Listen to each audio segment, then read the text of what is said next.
Revenge with Karen. I knew I was invisible when the CEO called me Rebecca in front of the whole damn finance team, third time that month. I've been at that company for 7 years. 7. I've fixed quarterly reports that could have sunk us, flagged international transfers that screamed money laundering louder than a yacht in Dubai, and once caught a spreadsheet error that saved the CFO from having to explain a $14 million miscategorization to the board. And yet, Rebecca, like I was a Starbucks order he forgot 5 seconds after handing it off. That's the kind of place this was, where your value wasn't in what you did, it was in how loud you could bullshit during all-hands meetings. My job title was compliance analyst, but what that really meant was I played janitor for executive messes. If someone accidentally deleted a vendor invoice for the third time, I found the backup. When a partner flagged us for suspicious payment terms, I redlined the contract like my life depended on it. Spoiler, it kind of did. Every time the company flirted with collapse due to its own hubris, I was there with duct tape and plausible deniability. Not that anyone said thank you. They just handed me another stack of red flags and told me to be a team player. God, I hated that phrase. Be a team player was HR's code for shut up and swallow it. When I flagged a backdated sales agreement last spring and my manager, Tom, whose only real skill was mimicking human expressions, smiled and said, "You're thinking too rigidly, Rachel." This is a dynamic environment. That same week, he got a bonus. I got a development plan suggesting I work on my attitude, so I stopped trying to be the good soldier. I still did my job, hell, I did it better than anyone, but I did it on autopilot. Eyes open, ears sharp. Because if there's one thing this company taught me, it's that no one's coming to save you. You either learn how to protect yourself, or you end up crying in a WeWork bathroom while your manager pretends to care for exactly 3.5 seconds. Still, day after day, I showed up, sat at my desk, cleared out the inbox fire swamp, listened to finance and legal argue over semantics while someone in sales committed another light felony on Slack. It was like working inside a malfunctioning vending machine. You know it's broken, but you keep jamming your hand in, hoping this time it'll give you what you paid for.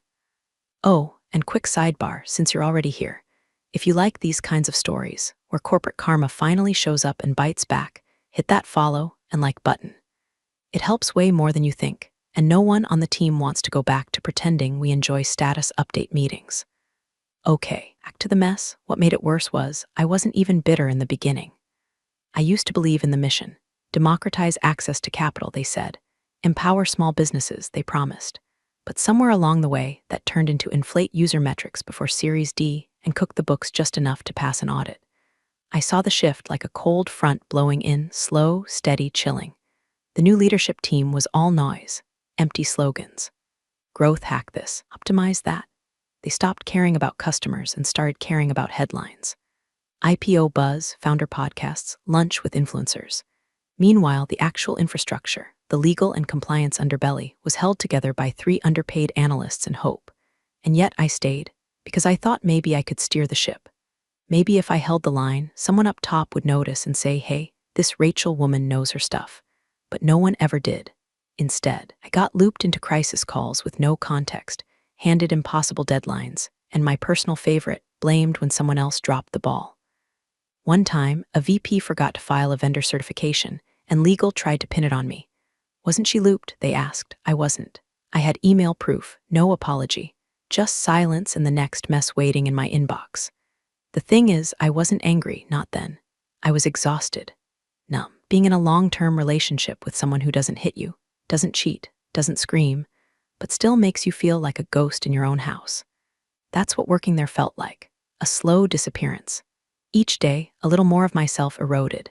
Each spreadsheet I doctored on someone else's orders chipped away at my integrity. Each lie I had to quietly ignore for the sake of optics tightened a belt around my conscience.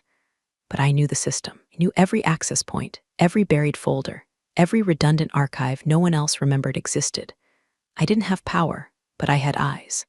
And eventually, I stopped deleting what I saw. I started saving it. They thought I was a nobody. But I was the one holding the plunger to their clogged pipeline of fraud. And the toilet was about to flush. The new exec team rolled in like a tornado of jargon and overpriced loafers. Fresh off some VC darling's failed crypto platform, They hit the ground running with a single strategy: inflate everything. Growth at any cost, they called it. I called it red flag bingo. They started slashing ops budgets while doubling the marketing spend, axing risk reviews in favor of momentum, and turning our internal dashboards into a hall of mirrors. 1 week into their reign, they killed the compliance committee outright. Said it was duplicative with finance oversight. That's when I knew this wasn't about scaling. It was about speedrunning the company into a news headline before the truth could catch up.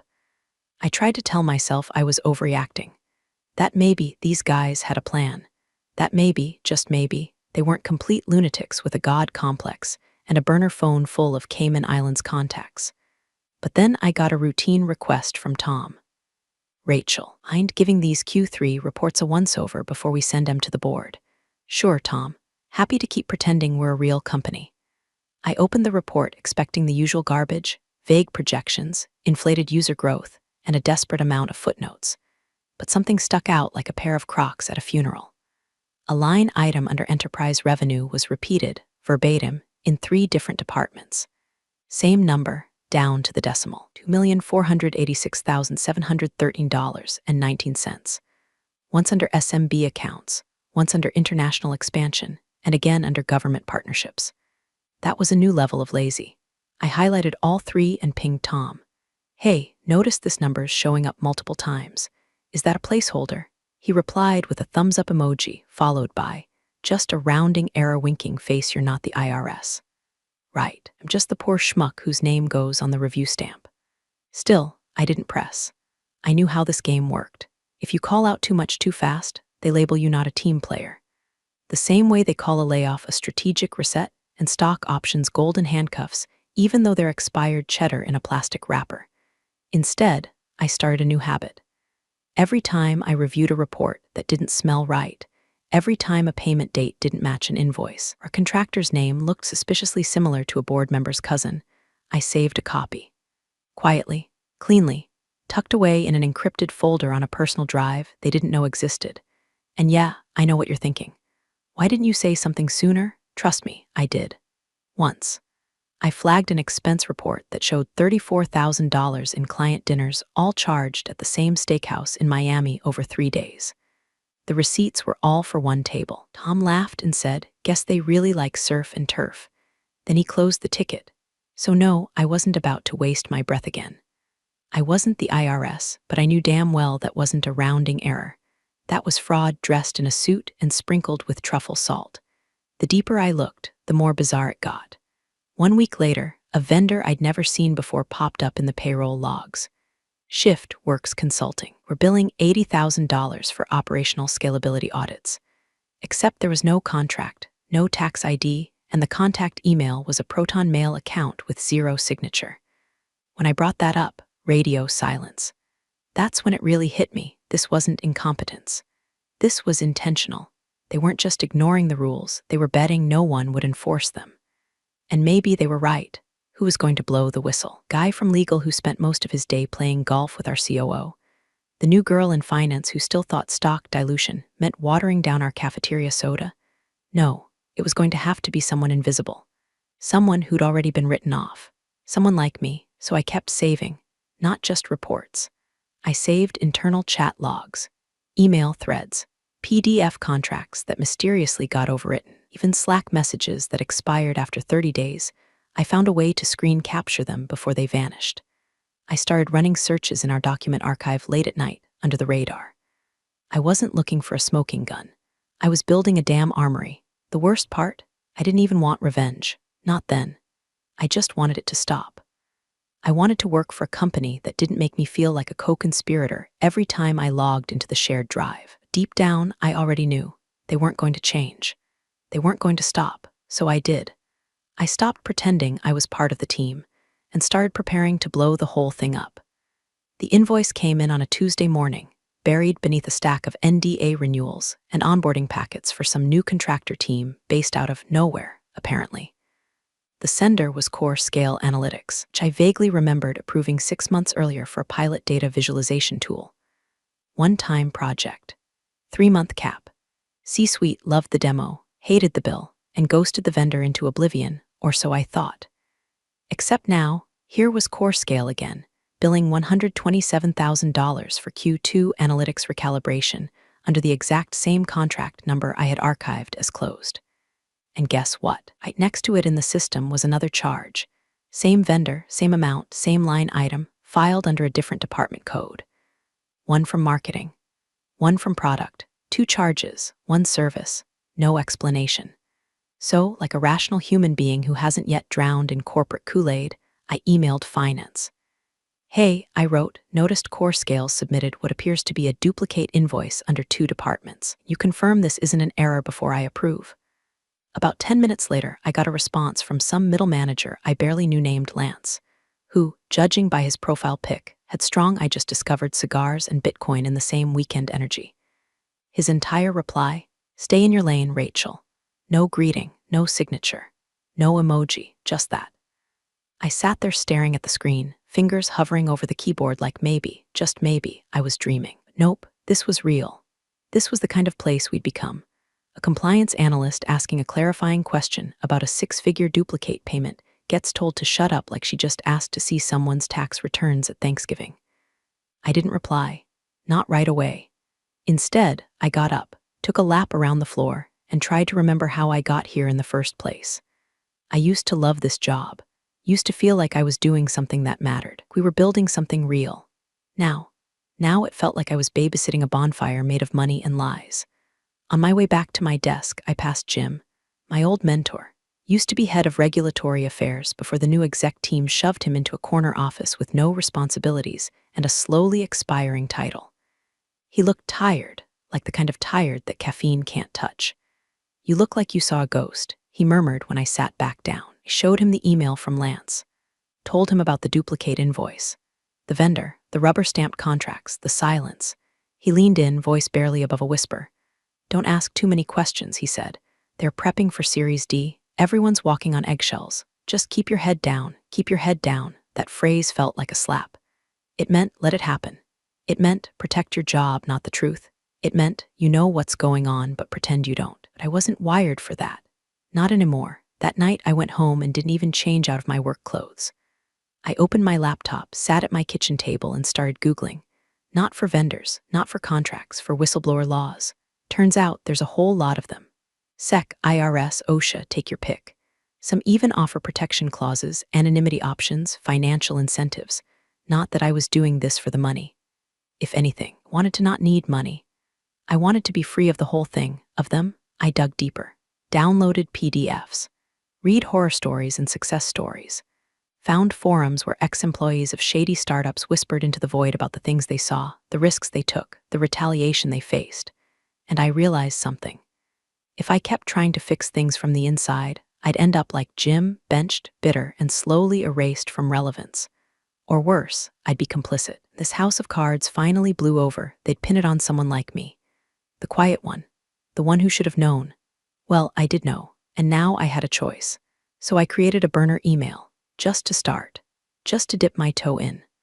I drafted a timeline of anomalies, created a spreadsheet, God, of course I did, with tabs for each suspicious transaction, vendor, payment delay, and internal message that hinted at fraud. I backed it all up on a thumb drive I stored in an Altoids tin behind the cereal in my pantry. I wasn't ready to hit send yet, but I was close, too close to turn back, because now I'd seen the monster's face. And it was smiling at me from a glass-walled office upstairs, filing expense reports for steak dinners it never paid for. They told me to stay in my lane. Fine. I was about to pave my own. By the time October rolled around, I wasn't even pretending to play dumb anymore. Every day at that cursed standing desk, because movement boosts productivity, according to the same exec who once expensed a massage chair, I stared straight into the heart of organized manipulation, wearing a fresh coat of corporate PowerPoint. The lies weren't even clever, just brazen, as if we were all frogs and the boiling water was flavored with IPO dreams. It started with vendor addresses. I was combing through departmental ledgers for the Q4 internal audit when I noticed 2 separate vendor contracts, one under marketing, one under product, both listing their remittance office at the same obscure strip mall address in Nevada. A vape shop and a dog groomer. Both vendors were consulting firms, billing 5 figures monthly for strategic engagement frameworks. A few clicks deeper, and I found 4 more. Different names, same address. Most used Gmail or Proton Mail. A few had invoices that were literal screenshots of Word docs. I reverse image searched one of the logos, found it on Shutterstock. Not even edited, and then the wire transfers started looking funny. Buried in the ledger's training and education budget line were recurring international payments to accounts in Malta, Cyprus, and of all places, Kazakhstan. All labeled professional development reimbursements. Curious, since I'd never seen a single employee on those teams attend any training, much less get reimbursed for one. One entry just read, Team Alignment Seminar Baku. There was no Baku seminar. There was no team. Then came the cherry bomb, the file. I wasn't even supposed to see it. Someone had accidentally linked the wrong document in a Slack thread titled Board Prep. It was labeled, unironically, Internal Only Donut Forward V5. XLSX. Of course I clicked it.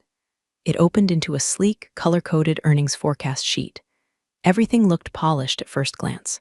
But in the Product Revenue tab, one formula cell had a comment bubble still attached. I hovered over it. It read, plus inflated MRR target by 14% to align W/Series D deck. Fix post-close. That wasn't a mistake. That wasn't a bad input. That was a plan. I sat there, staring at it like it had slapped me. Someone had built the fraud into the formula, and not even tried to hide it. Because why would they? We weren't a company anymore, we were a parade float. Hollow inside, pumped full of helium and waving to VC tourists. That night, I didn't just save the file, I printed it. Physically. Stored it in a folder labeled recipes and slid it into the back of my pantry. I wasn't paranoid, I was done playing defense. And if things went nuclear, wasn't going to rely on Dropbox to back me up. I started organizing everything. Nights and weekends became archive shifts. I cataloged contracts, payment trails, Slack threads, metadata timestamps. I built a nested folder system so detailed it would make a librarian weep. Encrypted drives, duplicate backups, timestamped screen recordings. I saved emails where execs joked about revenue gymnastics and making that hockey stick curve look sexier. I saved an audio clip from a Zoom call where the CRO laughed and said, if the SEC ever audits us, we're going to have to pretend we don't speak English. All of it went into what I started calling, in my head, the WTF archive. By now, the burner email to the SEC was no longer a draft. I had a thread open with a contact whose name I wasn't allowed to know.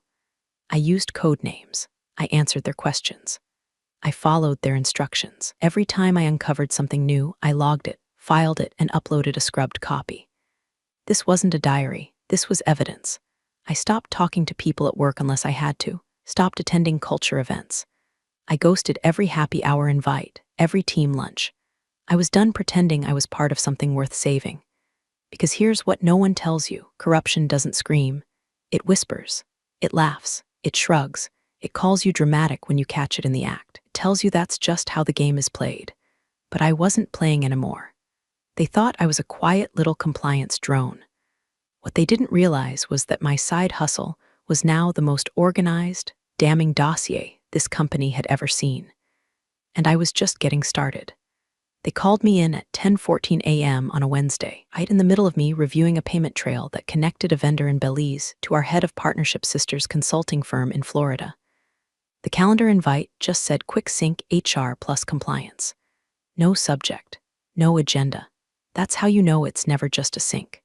I didn't panic. I closed the files, minimized the archive window, tucked my thumb drive into the seam of my boot, and grabbed my mug. The office was extra quiet that day, like it knew something I didn't. When I stepped into HR, 2 people were already seated. Kendra, our HR lead who smiled like she practiced in the mirror, and a guy from legal I'd never seen before, which was a bad sign. Rachel, Kendra said brightly, please have a seat. I sat, took a sip of lukewarm coffee, watched as legal guy slid a file across the table. On top of the folder was a printout, a zoomed-in screenshot of my desktop. More specifically, my private encrypted file manager, open in a window behind a Slack thread. It was blurred and grainy, like it had been snapped from a monitoring tool, or worse, during a remote screen record. Not damning in itself, but just enough to imply suspicious activity. Kendra folded her hands like she was settling into a sermon. We've noticed you've been using your company device for some non-work-related tasks during break periods, she said. Namely, accessing private file storage. Encrypted, no less. she said, encrypted like it was a dirty word. I didn't blink. Looks that way, I replied. Legal guy chimed in next. Do you mind explaining the nature of the files? Are you currently freelancing for another organization or seeking employment elsewhere during company hours? And there it was. The trap. They didn't know what I was really doing. But they smelled something they didn't like, and rather than ask what it was, they decided to get rid of it. The company had become allergic to scrutiny. I was an itch they couldn't stop scratching. I stared at the photo for a beat longer, then met their eyes. You got me, I said, plain as day. Kendra blinked. Legal guy raised an eyebrow. Neither expected that. I didn't flail, didn't explain, didn't deny, just you got me. They thought I was freelancing. Job hunting. Maybe gathering dirt for class action lawsuit. Didn't know I'd already sent their cooked books to the SEC in 7 neat batches labeled by quarter, with timestamps, document trails, and internal commentary that made Enron look like a bake sale. But sure, let them think I was moonlighting as a freelance accountant or applying to work at a competitor. It made this part easier for them and cleaner for me.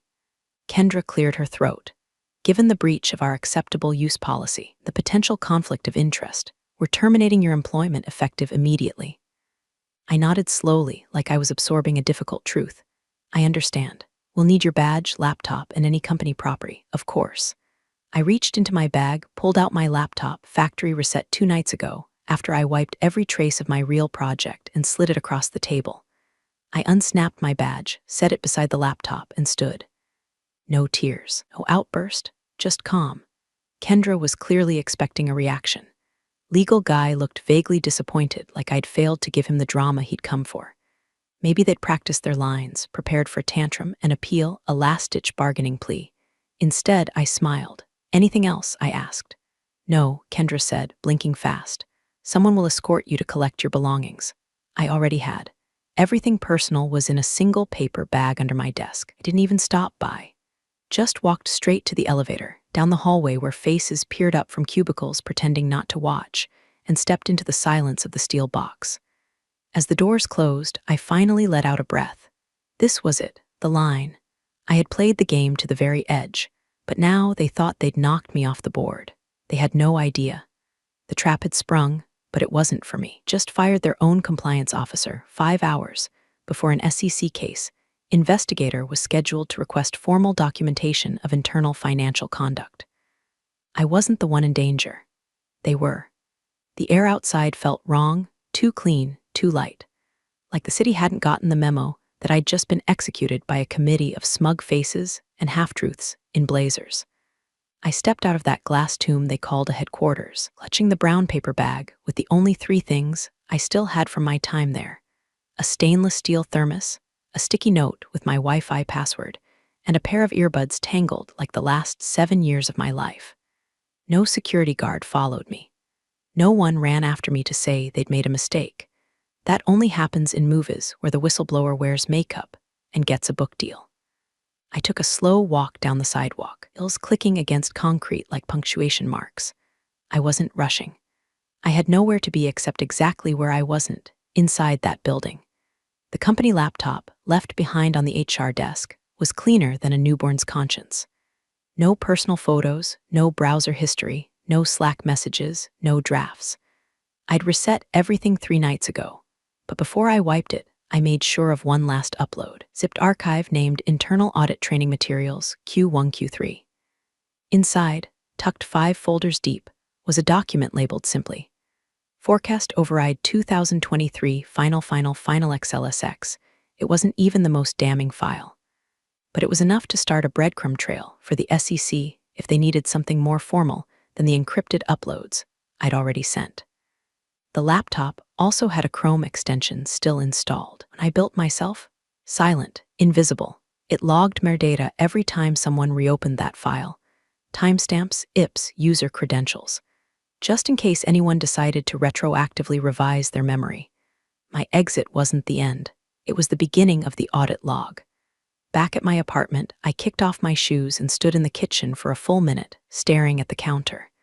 Not thinking, just pausing. The kind of pause your body demands after 7 years of white-knuckling through fake town halls and empty promises about elevating female voices. I didn't cry. That surprised me. I thought maybe, once it was all over, there'd be a flood. But it never came. Maybe because I knew this wasn't over. Maybe because for the first time in years, I wasn't holding someone else's mess. I opened my laptop, my real one with the worn-down spacebar and stickers peeling off the lid, and logged into the encrypted inbox. One new message from my SEC contact. Simple subject line, ready when you are. I typed the final note slowly, carefully. Attached the last annotated timeline, complete with backup files, voice memos, and the cell formulas they thought I'd never notice. I included internal emails, contract discrepancies, asset logs, the internal-only Slack channel I'd been silently recording for 6 months. Then I hit send, and just like that, the match was lit. I sat back in my chair, the old one with the cracked armrest and a squeak like a dying duck, and listened to the silence of my apartment. No pings, no meetings, no fake laughing at product managers who still didn't know how to spell compliance. The world kept moving. Cars outside, someone's dog barking, distant hum of a delivery truck. All so normal. And yet, something had shifted. I wasn't scared anymore, or tired, or trapped in a cycle of pretending I didn't see the house burning down while the arsonists handed out quarterly bonuses. Now, I was the fire alarm. Now, I was the thing they didn't factor in.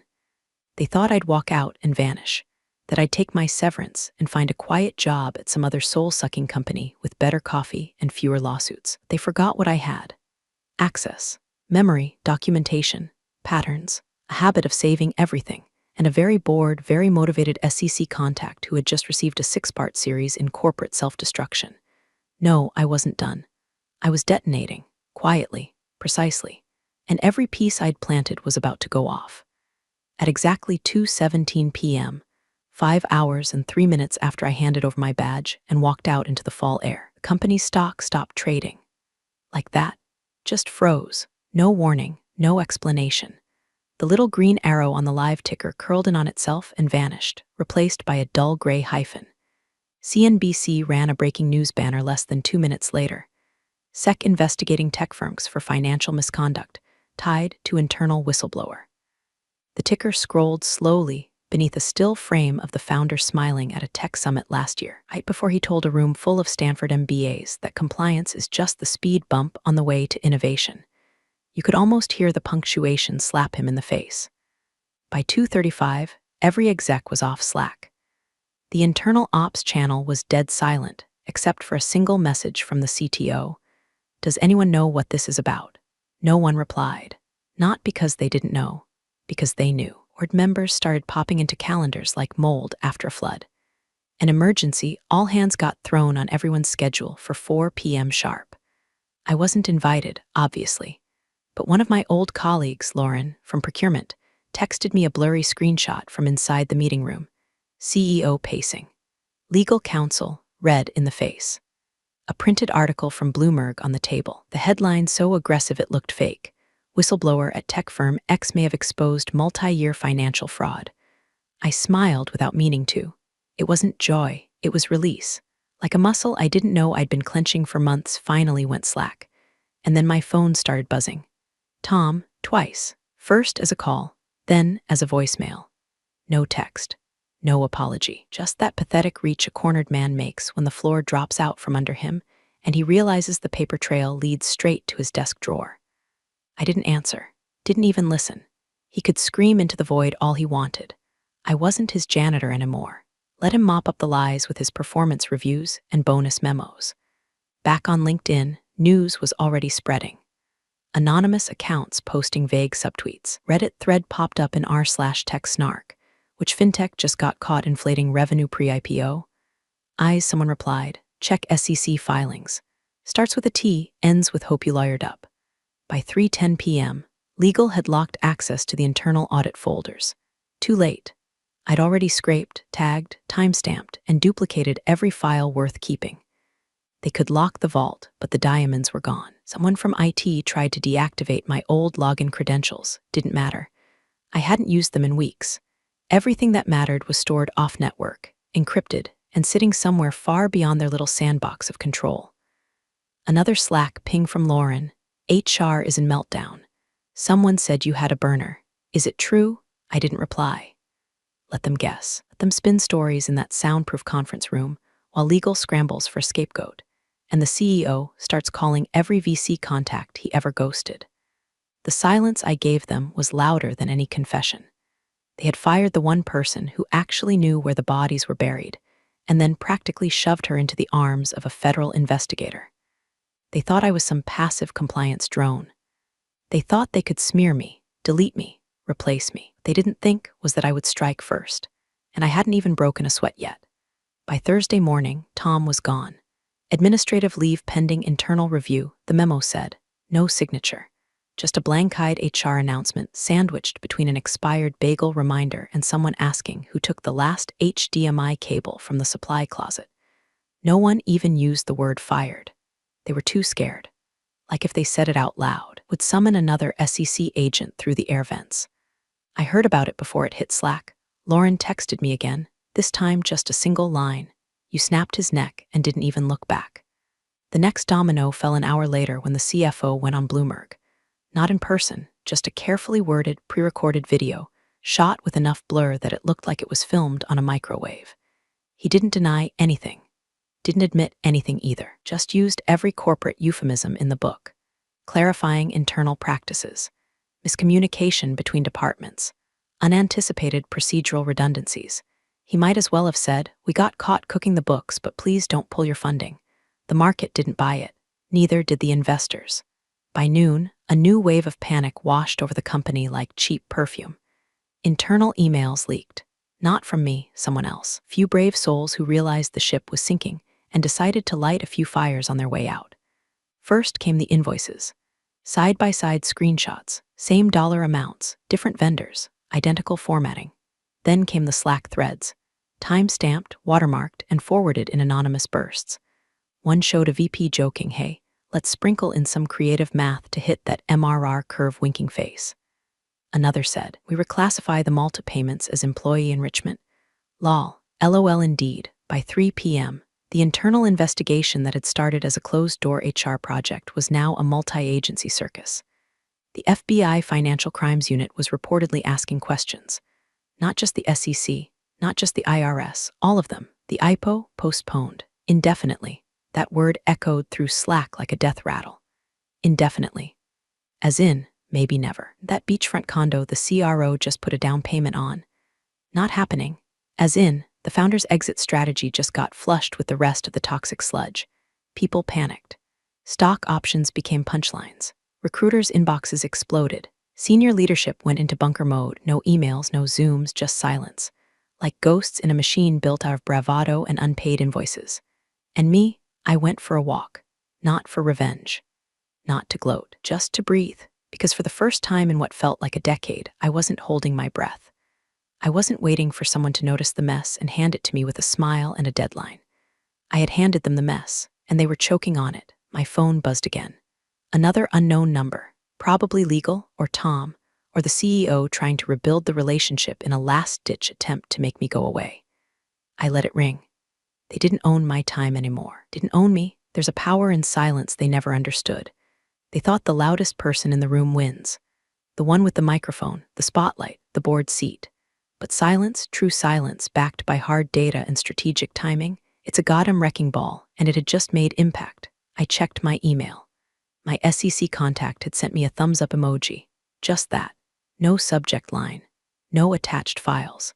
Just a digital wink across the war zone. I laughed out loud. On a street corner in a city that had no idea it was witnessing a funeral for a fake empire. And as I stood there, watching people rush past me on their way to somewhere safe, I felt something I hadn't felt in years. Not revenge, not even relief, control. My voice had always been there. They were just too busy silencing themselves to hear it. Well, they were listening now. And I wasn't done yet. The report dropped at 6:42 a.m. Eastern Time. I was halfway through brewing coffee when my phone lit up with a news alert that said everything and nothing all at once. SEC filing hash 22 to 3798. Whistleblower disclosures from internal compliance officer. That was me. The filing didn't name me directly. It didn't need to. Anyone on the inside, anyone who'd worked in that building, sat through those all-hands where we all clapped for fake numbers and bloated graphs. They knew. Was the breadcrumb trail I'd left behind, dressed in spreadsheets and Slack threads, coded inside formula cells and audit logs. It was my voice in a language only corporate liars could understand. By 7:03, someone on Reddit posted a photo of a crumpled termination letter found in the office recycling bin. It had my name, my start date, my end date, stamped and signed by HR with a smug little policy violation reason tacked to the bottom like a scarlet letter. The post title? This is who brought down tech firm X. She deserves a goddamn monument. Within an hour, it had 8,000 upvotes and a custom flair, the Compliance Avenger. LinkedIn blew up next.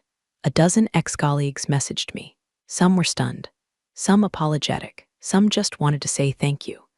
The ones who stayed silent were the ones still hoping the CEO would call them into the war room and hand them a title bump for loyalty. Good luck with that, because by 9 a.m., the company's value had dropped 43%.